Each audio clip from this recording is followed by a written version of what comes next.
সিরিয়ার উত্তরে আন্তিয়াখিয়ার কাছে একটি বন, উমাইয়া যুগের শেষ দিক। সেই বনে প্রতিদিন একজন মানুষ আসেন। নাম তার ইব্রাহিম ইবনে মুসা। বয়স ৫০-এর কাছাকাছি। পরনে মোটা কাপড়ের পাঞ্জাবি, মাথায় পুরনো পাগড়ি, হাতে কুঠার। তিনি কাঠুরে। প্রতিদিন ভোরে বিসমিল্লা বলে বন থেকে কাঠ কাটেন, মাথায় বহন করেন, বাজারে বিক্রি করেন।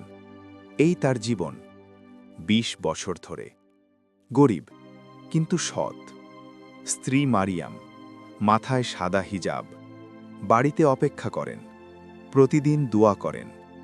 ৩ সন্তান। এই পরিবারটা সুখী। টাকা নেই, কিন্তু বিশ্বাস আছে। সেই অদ্ভুত দিন। একদিন শীতের সকাল, কুয়াশা। ইব্রাহিম বনে গেলেন। একটি বড় গাছের কাছে এলেন, কুঠার তুললেন। হঠাৎ একটি কণ্ঠ, থামো। ইব্রাহিম চমকে উঠলেন, চারদিকে তাকালেন, কেউ নেই। আবার কুঠার তুললেন, থামো বলেছি।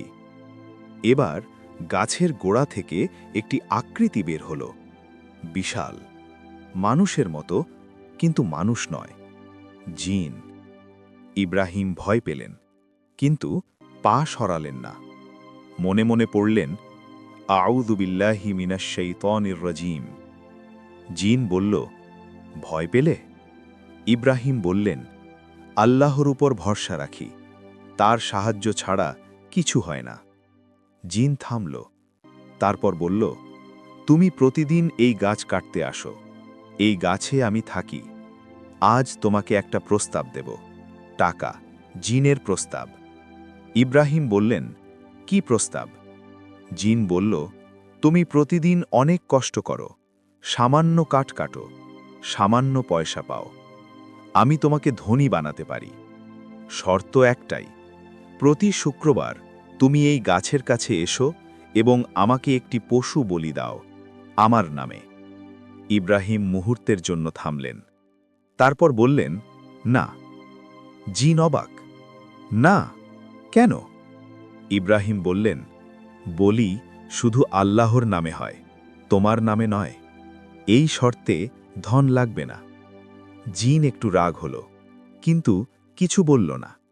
বলল, ঠিক আছে, তাহলে আরেক শর্ত, প্রতি শুক্রবার এই গাছের কাছে এসো এবং আমাকে সিজদা করো, আমি তোমাকে যা চাও দেব। ইব্রাহিম বললেন, সিজদা শুধু আল্লাহকে, অন্য কাউকে নয়, যাও। জিন আরও রাগ হল, জিনের হুমকি। জিন বলল, তুমি আমাকে অস্বীকার করছ? আমি তোমাকে ধ্বংস করব, তোমার পরিবারকে কষ্ট দেব। ইব্রাহিম বললেন, আল্লাহর অনুমতি ছাড়া তুমি কিছু করতে পারবে না। আমি আল্লাহর উপর ভরসা রাখি, তুমি যাও। জিন এগিয়ে এলো, হাত তুলল। ইব্রাহিম বললেন, হাসবি আল্লাহু ওয়া নি'মাল ওয়াকিল। আল্লাহই আমার জন্য যথেষ্ট, তিনিই সর্বোত্তম কার্যনির্বাহী। জিন থমকে গেল। কি হল? একটি শক্তি, অদৃশ্য, জিনকে পেছনে ঠেলে দিল। জিন আর এগোতে পারল না। ইব্রাহিম কুঠার তুললেন, বললেন, সরো, আমাকে কাজ করতে দাও। জিন পিছিয়ে গেল, গাছের আড়ালে। ইব্রাহিম বিসমিল্লা বলে কাঠ কাটলেন, মাথায় নিলেন, চলে গেলেন। পরের সপ্তাহ, পরের শুক্রবার ইব্রাহিম আবার এলেন। জিন আবার দেখা দিল, তুমি আবার এলে? হ্যাঁ, কাজ করতে। জিন বলল, তুমি কি ভয় পাও না? ইব্রাহিম বললেন, আল্লাহকে ছাড়া কাউকে ভয় পাই না। জিন একটু চুপ, তারপর বলল, তোমার মতো মানুষ কম দেখেছি।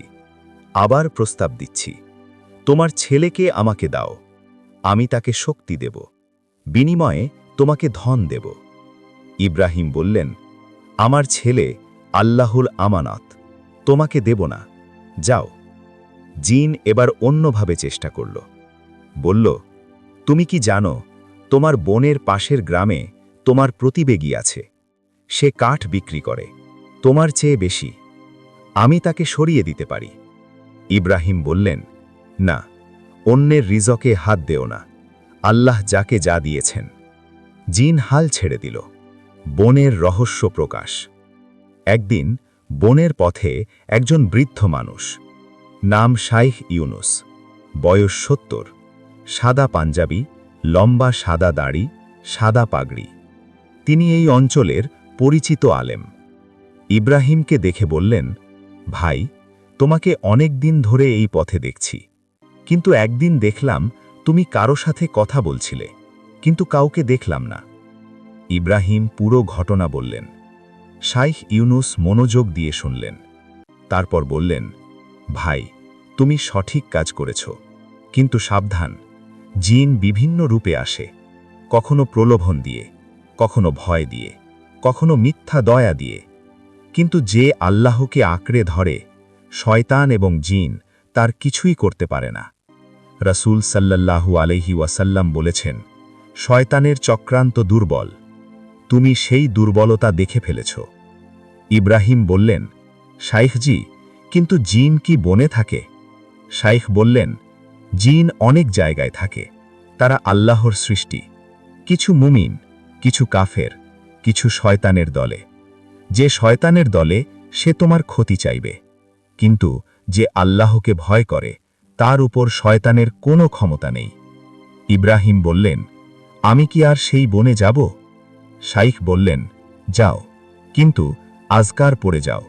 বিসমিল্লাহ, আয়াতুল কুরসি, সূরা ফালাক, সূরা নাস। এরপর কোনো জিন তোমার কাছে আসতে পারবে না। আল্লাহ তোমাকে রক্ষা করবেন। সেই রাতে বাড়িতে ইব্রাহিম বাড়ি ফিরলেন।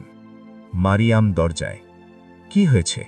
মুখ দেখে মনে হচ্ছে কিছু একটা হয়েছে। ইব্রাহিম বসলেন, সব বললেন। মারিয়াম শুনলেন, তারপর বললেন, ভালো করেছ। যদি রাজি হতে, সে ধন নিয়ে কি করতাম? ইব্রাহিম বললেন, সংসার ভালো চলত। মারিয়াম বললেন, কিন্তু আল্লাহর সাথে সম্পর্ক, সেটা? ইব্রাহিম চুপ। মারিয়াম বললেন, আমরা গরিব, কিন্তু আল্লাহর সাথে সম্পর্ক আছে। এটাই আমাদের সবচেয়ে বড় সম্পদ। সেটা কোনো মূল্যে বিক্রি করা যায় না। ইব্রাহিম স্ত্রীর দিকে তাকালেন, বললেন, তুমি কতটা জ্ঞানী তা কি জানো? মারিয়াম হাসলেন, বললেন, জানি না, শুধু জানি আল্লাহ যা দেন তাতেই শুকরিয়া। পরের দিন থেকে ইব্রাহিম পরের দিন থেকে নতুনভাবে শুরু করলেন। ফজরের পর আজকার পড়তেন, আয়াতুল কুরসি, সূরা ফালাক, সূরা নাস। তারপর বনে যেতেন। সেই জিন আর আসেনি, কিন্তু একটি অদ্ভুত ঘটনা ঘটল।